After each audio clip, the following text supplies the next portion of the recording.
verdade, o que se notava era que a falta da habitualidade acabava gerando um desencontro entre os membros da diretoria e do conselho do Instituto. O Dr. Carlos Fernando, que me antecedeu, hoje falecido, ele tinha por costume fazer reuniões de almoço, mas eram uma vez por mês, nem poderia ser diferente, né? E, ao mesmo tempo, havia o problema de, às vezes, ser necessário alguma anotação ou extrair dali algum documento, e no almoço ficava um negócio um pouco estranho. Então, nós definimos com a diretoria, marcar uma data. Seria quinta-feira, que achamos, na época, o melhor dia da semana para se reunir no final da tarde. E, no início, essas reuniões começaram com quase eu sozinho. Era o presidente, eu estava na presidência, e o doutor João Carlos Almeida, que era o secretário administrativo, que, na verdade, ele era o diretor da revista, mas que ele fazia, às vezes, de muita coisa. E o doutor Mário Dinei Bittencourt, que era o nosso secretário. Então, passamos de 2 para 3 e assim sucessivamente, e o hábito faz o monge. Então, o que aconteceu foi que as reuniões se tornaram tradicionais e os presidentes que me seguiram mantiveram essa orientação, que tem até hoje sido observada. Na verdade, era muito difícil fazer reforma estatutária. Apresentar um projeto, ficar discutindo, etc. Nós tivemos a felicidade de aprovar uma, que creio, com pouquíssimas modificações, vigora até hoje.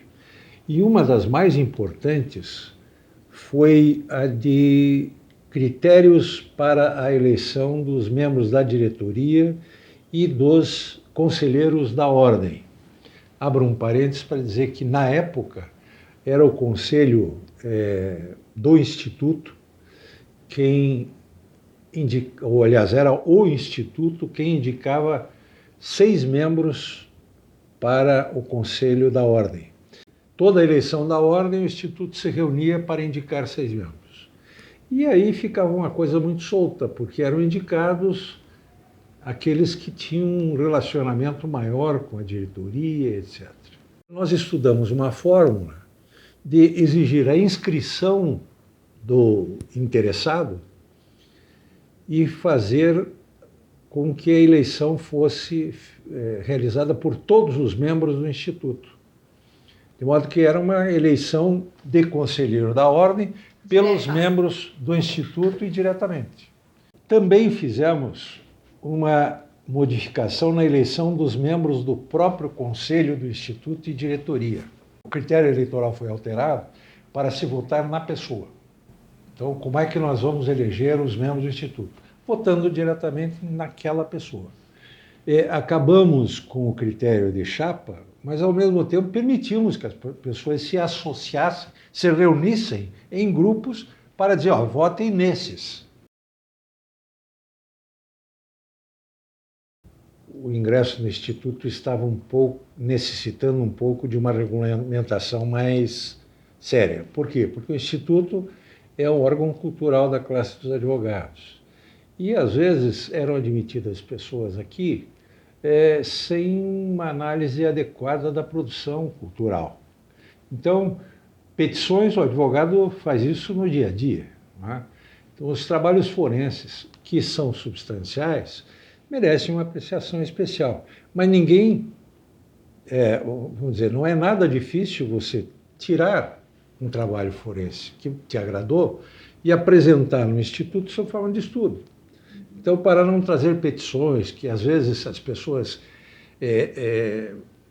poderiam revelar nomes de clientes, de partes, etc., o que não é muito recomendado pela nossa profissão, achamos melhor. Bom, quem tem trabalho forense de conteúdo, transforma esse trabalho num artigo para apresentar ao Instituto. Foi essa primeira mudança que eu acho que surtiu excelentes resultados, porque a partir daí não passaram a identificar partes e as pessoas que se dispunham a amoldar um artigo, um trabalho forense a um artigo, era porque realmente tinham vontade de trabalhar pelo Instituto, de produzir alguma coisa que interessava a nossa instituição. O prestígio que o Instituto tinha antes por eleger membros da ordem, hoje já não tem. Quer dizer, mantém o prestígio apenas pelo que ele pode fazer na área cultural. E quero abrir um parênteses aqui para elogiar a atual gestão do Hélio Gomes Júnior, que está dando uma força muito grande para as atividades culturais aqui do Instituto. Quando eu estava na presidência do Instituto, nós tínhamos um auditório relativamente acanhado. Era confortável, mas era no prédio antigo da ordem, tinha umas colunas pelo meio, e não era um negócio assim que você pudesse fazer. Aqui também ele é pequeno, mas se você quisesse fazer alguma coisa maior, grandiosa, você tinha que se servir de auditórios de fora. E eu fiz isso nos auditórios da Faculdade de Curitiba, cabiam 500 pessoas na época, no Salão Nobre do curso de Direito da Universidade Federal e assim por diante. O que acontecia? Acabavam levando a fama a Universidade Federal, a Faculdade de Curitiba, o Instituto, quem montou, fez e teve de fazer a parceria, nem aparecia. Aparecia num cartaz, apenas dizendo que era promoção dele. Falando em eventos, eu queria destacar que na minha gestão nós fizemos um evento muito importante, foi o primeiro Congresso Brasileiro de Direito do Consumidor. Alguém pode dizer, mas como? Em Recife saiu um, ou não sei aonde saiu outro. Mas confiram as datas. Foi o primeiro e com a seguinte dificuldade. Ninguém, absolutamente ninguém, quis patrocinar. E por quê? Nós estávamos com o tema sendo discutido, a Constituição de 88 ainda não tinha vindo para obrigar a elaboração de um Código do Consumidor, e as empresas, em geral, olhavam o direito do consumidor como um direito que era contra elas. Então, nenhuma se dispôs a dar patrocínio, e nem entidades oficiais, como o Banco do Brasil, Caixa Econômica, etc. Puxa, como é que vamos fazer esse congresso aqui?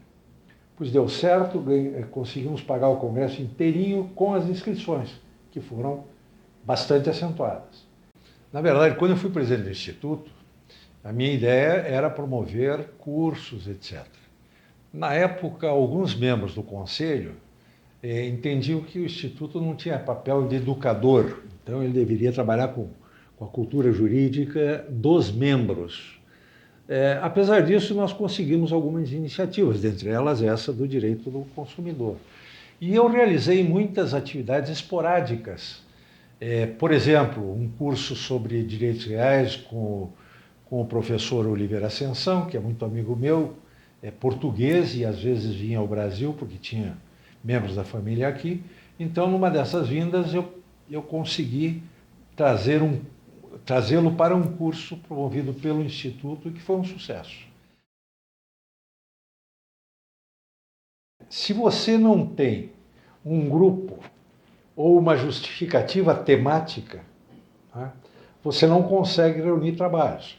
Eu tive a sorte de trabalhar com os trabalhos do direito do consumidor daquela época. Diante dessa dificuldade, quando eu assumi a ordem, é preciso dizer que a ordem não tinha a estrutura que tem hoje. Ela era aqui ao lado, nesse edifício Maringá, e não comportava espaço nenhum para aulas e assim por diante.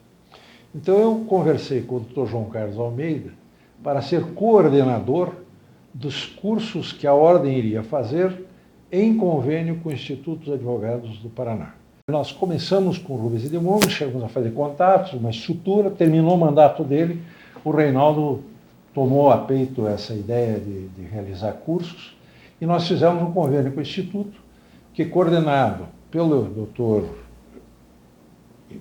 esse convênio coordenado pelo Dr. João Carlos Almeida, acabou dando excelentes resultados. A Escola da Advocacia conseguiu ser viabilizada junto à ordem.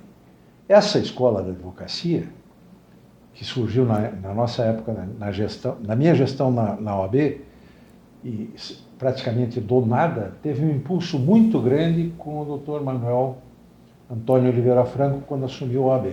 E depois que foi construída a nova sede da OAB por ele, lá no AU, o fato é que a escola se expandiu de uma maneira extraordinária, ficando em primeiro lugar nos seus propósitos do Brasil inteiro. Tanto o Instituto como a Ordem são órgãos que funcionam com voluntários. Né? Claro que tem estrutura, vai ter uma estrutura administrativa que contrata funcionários, etc. Mas as pessoas que aqui e lá estão vêm pelo amor à arte, ou seja, é um ideal que acham que deve ser implementado, que deve ser incentivado e vêm participar. Eu daria a seguinte mensagem: utilizem e explorem o Instituto para que ele continue sendo uma entidade de vanguarda cultural dos advogados.